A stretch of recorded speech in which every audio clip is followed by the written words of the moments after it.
जय माता दी, जय मां कामाख्या। देव राधा ट्रस्ट सत्यवाणी चैनल से आप आध्यात्मिक रहस्यमय ज्ञान सुन रहे हैं।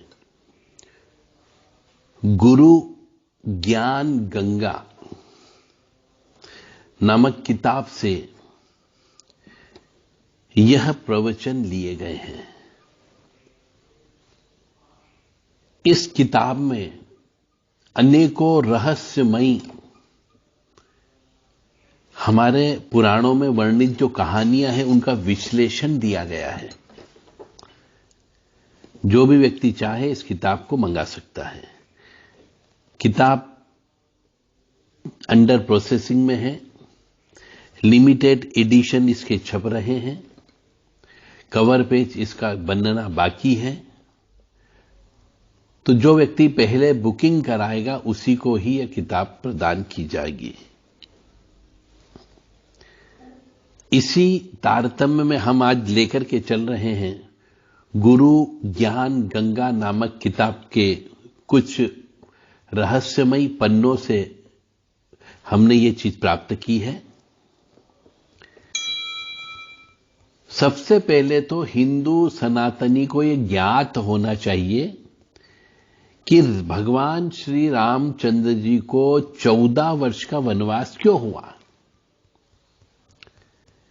12 साल का क्यों नहीं हुआ, 13 साल का क्यों नहीं हुआ, 8 साल का वनवास क्यों नहीं हुआ, 14 साल का वनवास का ही क्यों माना गया। यह एक रहस्यमय पहेली है। आपने कभी सोचा नहीं इस तरफ, कभी विचारा भी नहीं कि रामायण जी में 14 साल का वनवास लिखा तो ये रामायण जी में 14 साल का ही क्यों लिखा।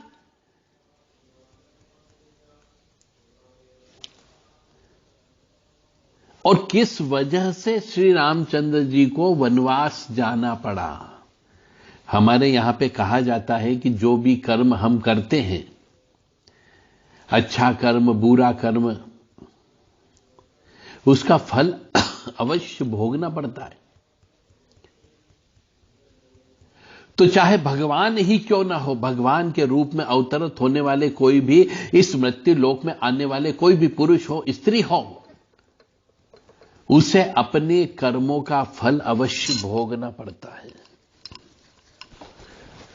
तो मेरे ज्ञान के मतानुसार भगवान ने भी कोई न कोई गलती की होगी जिसकी वजह से उन्हें इस पृथ्वी लोक पे मृत्यु लोक में पैदा होना पड़ा और 14 वर्ष का वनवास जाना पड़ा। अब आपकी पूरी जिंदगी हिंदू सनातन धर्म में निकल गई। कई बार आपने रामायण जी पढ़ ली होगी और कई बार आपने टीवी पर भी रामायण सीरियल देख लिया होगा, परंतु न तो सीरियल बनाने वाले ने आपको यह समझाया और न किताब पढ़ने वाले, आपने किताब पढ़ी तो उसको इसका अर्थ सोचने के लिए मजबूर नहीं किया, और न ही आपको यह तथाकथित प्रवचन करता जो व्यास गद्दी पर बैठ करके प्रवचन देते हैं रामायण जी के ऊपर, रामचंद्र जी के ऊपर, इनके भी मुख से नहीं सुना होगा कि 14 ही वर्ष का वनवास क्यों हुआ और किस वजह से रामचंद्र जी को इस पृथ्वीलोक पे आना पड़ा और 14 वर्ष को भोगना पड़ा कि राजगद्दी मिलते मिलते वनवास हो गया। हर एक कर्म के पीछे कोई न कोई लॉजिक होता है, कोई न कोई पिछले जन्म का कर्म अवश्य होता है। तो आज हम इसी बात को बहुत ही गहराई से आपके सामने प्रस्तुत करेंगे। तो यहां जो श्री राम जी की कथा चल रही है, इस कथा को बहुत ध्यान से सुनिएगा। आए हुए सभी गणमान्य नागरिकों से मेरा विनम्र निवेदन है कि शांति बनाए रखें और सब बैठ जाएं, आराम से बैठ जाएं, क्योंकि यह टॉपिक बहुत देर चलने वाला है और गुण रहस्यों से भरा हुआ है, इसलिए शांति से सुनिएगा।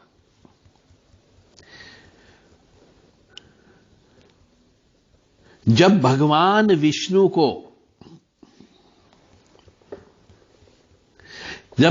विष्णु ने अपने सुदर्शन चक्र से भृगु ऋषि की पत्नी का सिर काट दिया,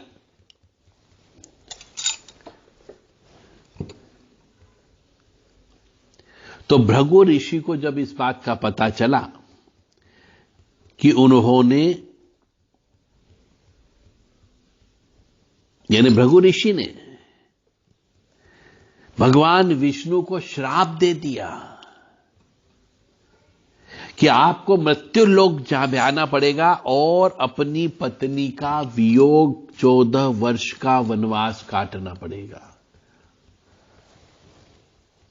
यानी भृगु ऋषि के श्राप के फलस्वरूप श्री हरि विष्णु जी को रामचंद्र जी के रूप में पैदा होना पड़ा और फिर उस श्राप के फलस्वरूप जो कर्म हो गया था उनसे, उसके फलस्वरूप उनको भी 14 वर्ष तक पत्नी का वियोग सहना पड़ा। तो इसलिए 14 वर्ष का वनवास हुआ और पत्नी का वियोग भी सहन करना पड़ा। तो यह थी गुण रहस्यमय बात कि भगवान, मतलब कहने का अर्थ यहां पर यह है कि कोई भी मनुष्य चाहे वो ईश्वर ही क्यों न हो, यदि उससे भी गलती हो जाती है तो उनको भी उसका फल भोगना पड़ता है। तो हम तो मनुष्य हैं, हमसे भी जाने अनजाने में न जाने कितनी गलतियां हो जाती है, उसका फल हम भोगते हैं दुख के रूप में और सुख के रूप में भी।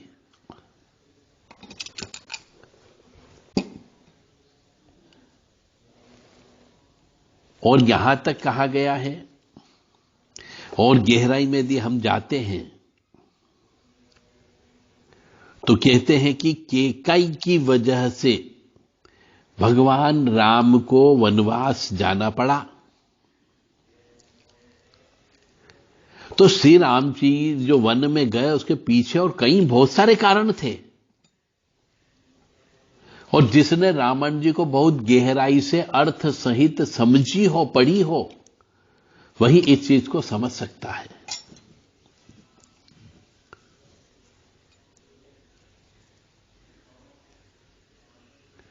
और केकई ने भी ये जो श्री रामचंद्र जी को वनवास भेजने का जो काम किया था, यह काम केकई ने स्वयं नहीं किया। यह सब काम देवी देवताओं की मर्जी से हुआ। कैसे? कि विपत हमारी बिलो की बड़ी, मातु करई सोई आजू, रामु जाहि बन जाजू, तजी होई सकल सुर काजू।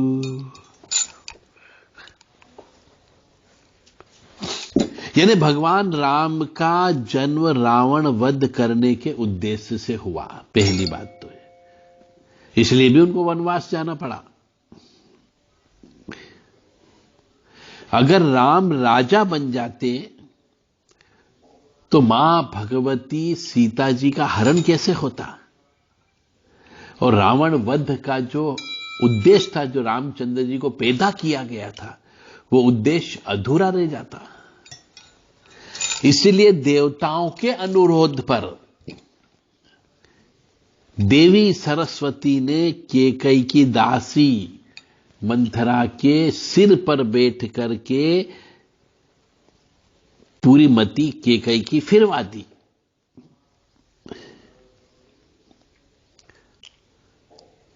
यह सब चीज पता लगती है कि वास्तव में जो कुछ भी होता है, यह सब हमारे पिछले जन्म के कर्म और ईश्वर आपसे क्या कराना चाहता है उस पर निर्भर करता है।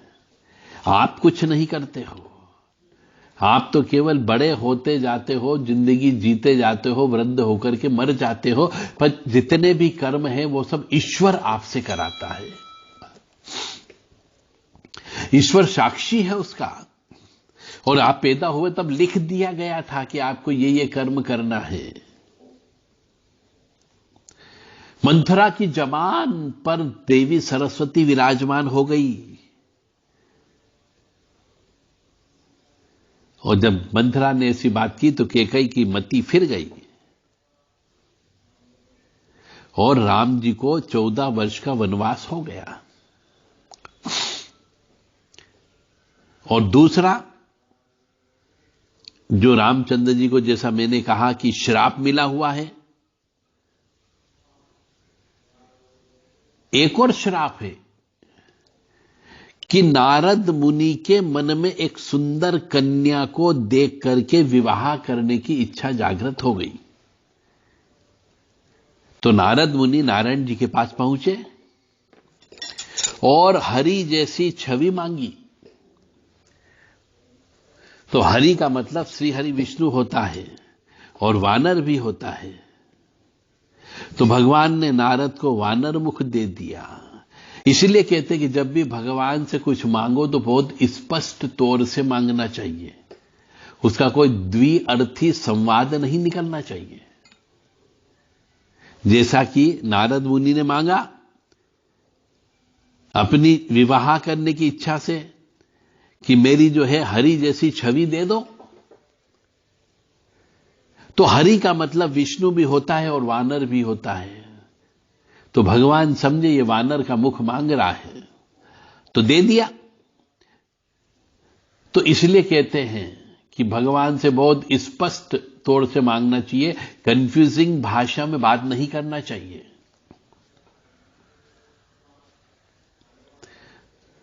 तो भगवान ने जब नारद को वानर मुख दे दिया तो इस कारण से नारद मुनि का विवाह नहीं हो पाया, और क्रोधित होकर नारद मुनि ने भगवान विष्णु को श्राप दे दिया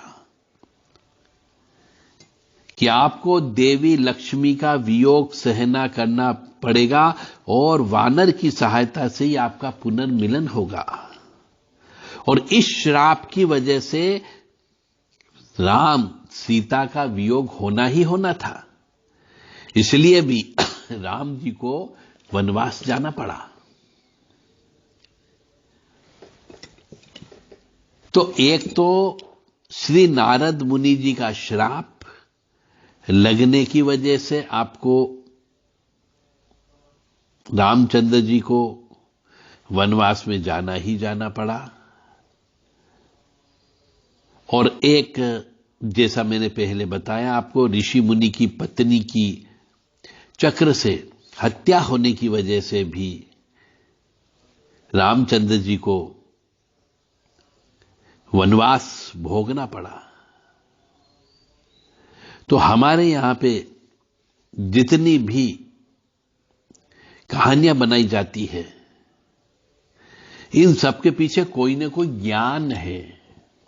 यानी कि जैसा कर्म करोगे वैसा फल आपको भोगना पड़ेगा।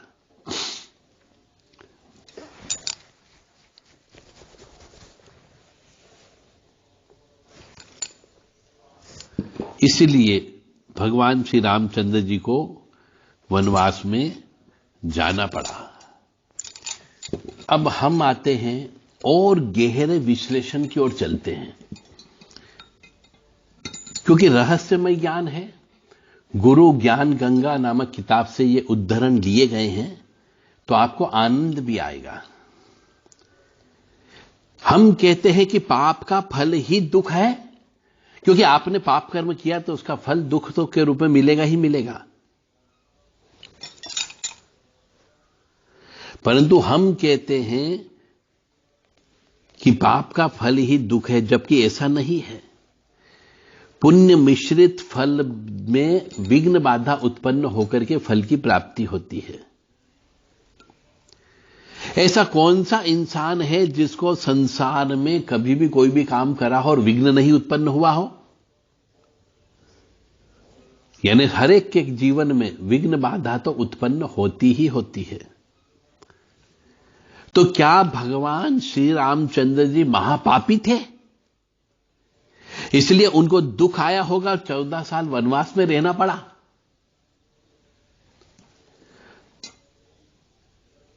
तो यदि पाप का फल ही दुख होता है, तो राज्य गद्दी की तैयारी जब हो रही है और सब जगह सहनाइयां बज रही है, नगाड़े बज रहे हैं और राज्याभिषेक होने वाला है कि जगह अब केकई मंथरा की चाबी चलती है और राम जी को बोलते हैं कि जाओ वनवास।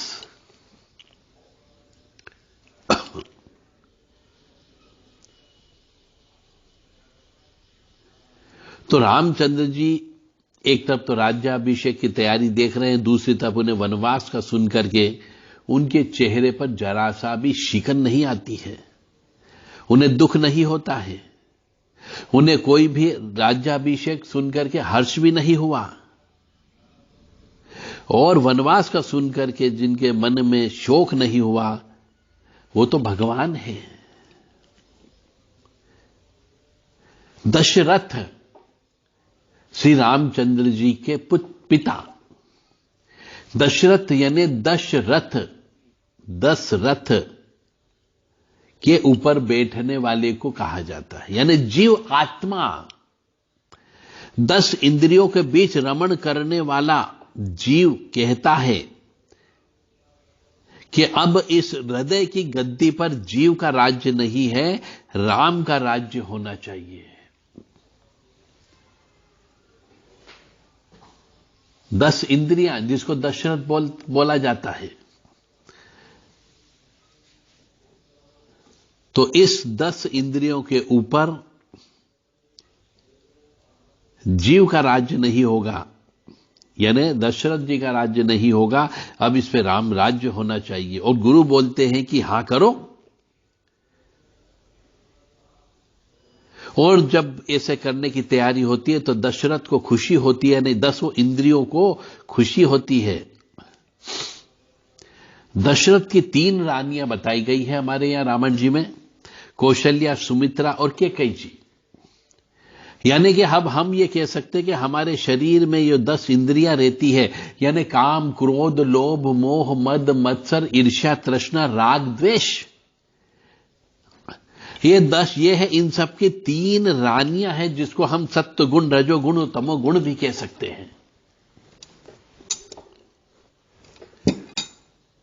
जब कौशल्या जी यानी सत्व गुण में से, रजोगुण में से यानी सुमित्रा जी में से हटकर तमोगुण यानी कैकेयी में जब मन जाता है, जीव जाता है, तो रजोगुण में, तमोगुण में फंसता है, तमस निश्चित रजस में फंसता है। कैकेयी यानी कीर्ति, कीर्ति में, वासना में फंसता है। तो राम राज्य होने के बदले में राम को वनवास हो जाता है।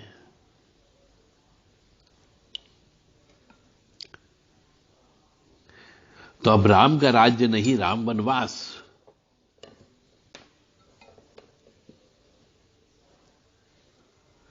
अब जब राम का वनवास होता है तो दशरथ जी छटफटाते हैं, यानी काम, क्रोध, लोभ, मोह, मद, मत्सर, ईर्ष्या, तृष्णा सब छटफटाने लगते हैं।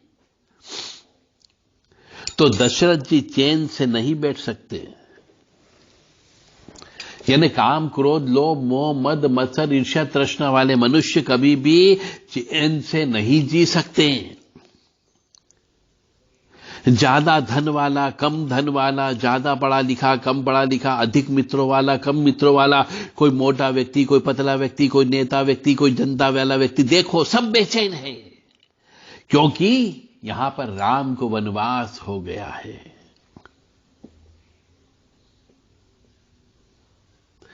अब हम रामायण जी के दूसरे भाग की ओर चलते हैं, जहां पे राम जी के साथ सीता जी थी, लक्ष्मण जी थे।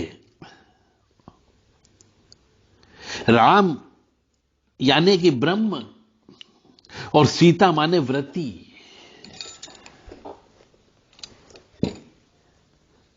व्रती राम के करीब है, लेकिन सीता की नजर जो है स्वर्ण मृग पर पड़ जाती है और राम को बोलती है कि ये स्वर्ण मृग मुझे ला दो। यानी हमारी मनोवृत्ति ये कहती है कि हमें सोना चाहिए, सुख चाहिए, धन चाहिए, पर जब सोने के मृग पर सीता जी की दृष्टि जाती है तो उसे राम का वियोग हो जाता है, यानी कि वृत्ति को वियोग हो जाता है। सोने के मृग पर, धन दौलत पर जब हमारा चित्त जाता है तो अंदर आत्मा राम से हम विमुख हो जाते हैं।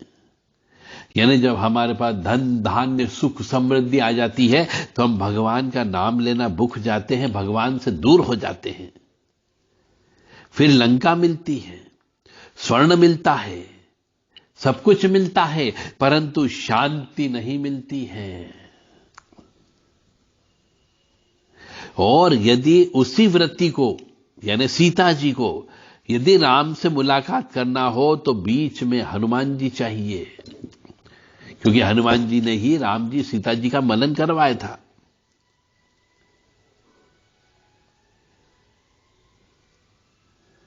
तो भोग विलास से छलांग मारना पड़ती है, तब जाके सीता जी राम जी से मुलाकात हो सकती है।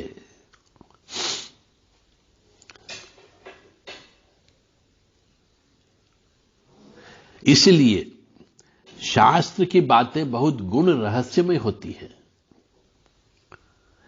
हमारा जीवन 100 वर्ष वाला है और उस जीवन के रहस्य को पाने के लिए छलांग मारने का अभ्यास होना चाहिए, और वह है वैराग्य। जब तक कि आप वैराग्य को प्राप्त नहीं करोगे, राम जी के पास में सीता जी नहीं आ सकती। यानी तब तक आप काम क्रोध लोभ मोह मद मत्सर ईर्ष्या तृष्णा में ही भटकते रहोगे, ये 10 इंद्रियों में का ही भोग करते रहोगे और राम जी के पास नहीं जा पाओगे। हनुमान जी को हम अभ्यास करने का, ध्यान करने का और वैराग्य का प्रतीक मानते हैं। तो जो सीता जी को राम जी से मिला देता है। अब राम जी उत्तर भारत में पैदा हुए और रावण दक्षिण में पैदा हुआ। यानी उत्तर जो है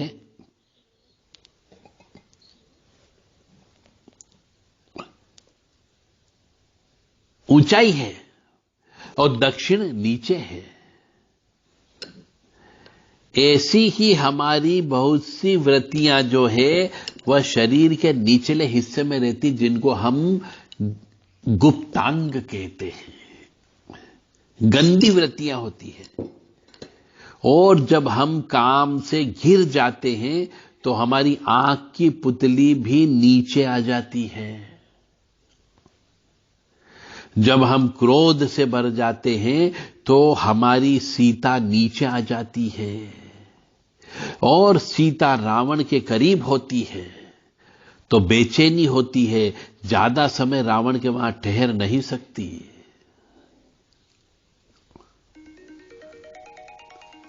तो काम के करीब हमारी सीता ज्यादा समय ठहर नहीं सकती, तो चित्त में काम आ जाता है, बेचैनी आ जाती है, लेकिन चित्त में राम आ जाए तो आनंद ही आनंद होता है।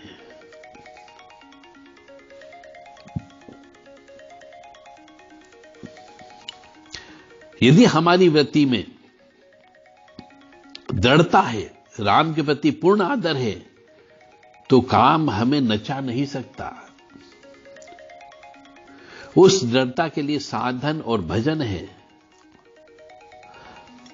चित्त वृत्ति को दृढ़ बनाने के लिए, सीता के संकल्प को मजबूत बनाने के लिए तप करना पड़ता है, जप करना पड़ता है, स्वाध्याय करना पड़ता है, सुमिरन करना पड़ता है।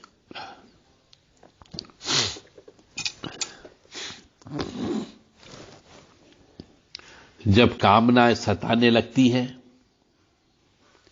तो भगवान नरसिंह ने जैसे कामना के पुतले को फाड़ दिया था, ऐसे ही काम को चीर दे नरसिंह अवतार का चिंतन करना चाहिए।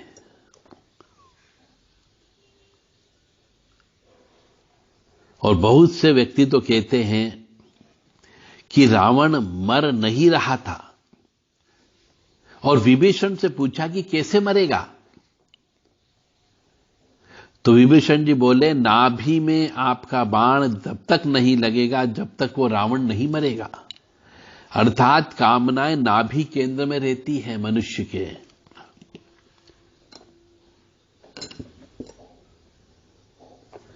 तो बहुत से मनुष्य मूलाधार चक्र में जंपिंग करते हैं, फिर स्वादिष्ठान चक्र में खिंचाव उत्पन्न होता है, पेट के अंदर आता है, बाहर जाता है, तब कई जन्म जन्मांतरों की कामनाएं, वासनाएं उन्हें धकेलने में हमारी मदद करती है। तो पूरा रामायण जी का जो वृतांत है, और रामायण जी का वृतांत है, रावण से संबंधित है, सीता जी से संबंधित है, यह पूरा का पूरा कुंडलिनी योग के ऊपर आधारित है। तो इसको बहुत ही गहराई से समझने की आवश्यकता है। तो दशरथ का मतलब आपने समझ ही लिया कि हमारे पास 10 अवगुण होते हैं, 10 इंद्रियां होती है, उनको हम दशरथ कहते हैं, और उनके अंदर जीव आत्मा रहती है जो राम का प्रतीक होती है। अब दशरथ जी के जो जीव आत्मा है वह राम जी में समाई हुई है, और दशरथ की 3 रानियां हैं, कौशल्या, सुमित्रा और कैकेयी। इसी प्रकार से जो दशरथ यानी जीव 10 इंद्रियां हैं वह सत्व गुण, रजोगुण, तमोगुण से युक्त है, यानी 3 रानियां उसके साथ में हैं। तो पूरा शरीर का वृतांत जो है रामायण जी में हमें प्राप्त होता है। बहुत गहन विषय है। रामायण जी को केवल ऐसे ही पढ़ने से काम नहीं चलेगा। तो रामायण जी में बहुत सारी चौपाइयां केवल पढ़ने से काम नहीं चलता, उनका अर्थ भी समझना अत्यंत आवश्यक है। और गहराई से समझोगे तब आपके जीवन में परिवर्तन होगा। नहीं तो रामायण जी पे तो प्रवचन आप रोजाना टीवी पर सुनते ही हैं, कथा व्यास पर बैठने वाले तथाकथित कथावाचक बोलते ही हैं, परंतु केवल रामायण जी पर बोलने से काम नहीं चलेगा, उसके मर्म को समझाना अत्यंत आवश्यक होगा। तभी मनुष्यों का दिमाग बदल सकता है, सोच बदल सकती है। अन्यथा आपके पांडाल में चाहे लाखों व्यक्ति बैठे हुए हो और आपने रामायण जी के प्रवचन दे दिए, पर एक भी नहीं सुधरा, उसमें से एक भी नहीं बदला, तो उसके जीवन में आपका जो कथा करना सब बेकार। बीनु सतसंग विवेकन होई, राम कृपा बिनु सुलभन सोई। सठ सुधरहि सतसंग गति पाई, पारस परस कुघात सुहाई। अब ये आपने पढ़ तो लिया, अब इसका अर्थ क्या? ये आजकल के जमाने के हमारे युवा पीढ़ी जो इंग्लिश मीडियम से पढ़ लिख गए हैं, इन्हें तो समझ में ही नहीं आया, ऊपर से निकल गई। तो ये रामायण जी की उस गहराई तक नहीं जा सकते, उस अथाह समुद्र में नहीं जा सकते जहां पर कि हमारी स्वर्ण मुद्राएं हैं, मोती हैं, सीप हैं। तो जो मैंने आपको बताया अभी, जो चौपाई बोली कि बीनु सतसंग विवेकन होई, राम कृपा बिनु सुलभन सोई। सठ सुधरहि सतसंग गति पाई, पारस परस कुघात सुहाई। यानी कि सत्संग के बिना विवेक नहीं होता है, और राम जी की कृपा के बिना वह सत्संग नहीं मिलता है। सत्संग गति आनंद और कल्याण की जड़ है, इसलिए दुष्ट भी सत्संग गति पाकर सुधर जाते हैं। जैसे पारस के स्पर्श से लोहा सुंदर सोना बन जाता है। इतना गहरा अर्थ इस 2 लाइन की चौपाई में है। इतनी गहराई से मनुष्य को समझना पड़ेगा और समझाना पड़ेगा, तब समझ में आएगी कि वास्तव में हमारी रामायण जी रामचरितमानस में कितना ताकत है। जय जय सिया राम। यदि किसी मनुष्य को रामायण जी के ऊपर, श्री रामचंद्र जी के ऊपर, रामचरितमानस के ऊपर किसी भी चीज का कोई भी ऐसा अनुत्तरित प्रश्न उनके सामने हो, तो वो प्रश्न हमसे कर सकते हैं। व्हाट्सएप के माध्यम से आपको उसका उचित उत्तर अवश्य दिया जाएगा। 7987237885 ये व्हाट्सएप नंबर है। इस पर अपना पूरा नाम अवश्य बताएं, फिर आप अपना प्रश्न हिंदी में लिख करके भेजें। जय जय श्री राम और जय हनुमान।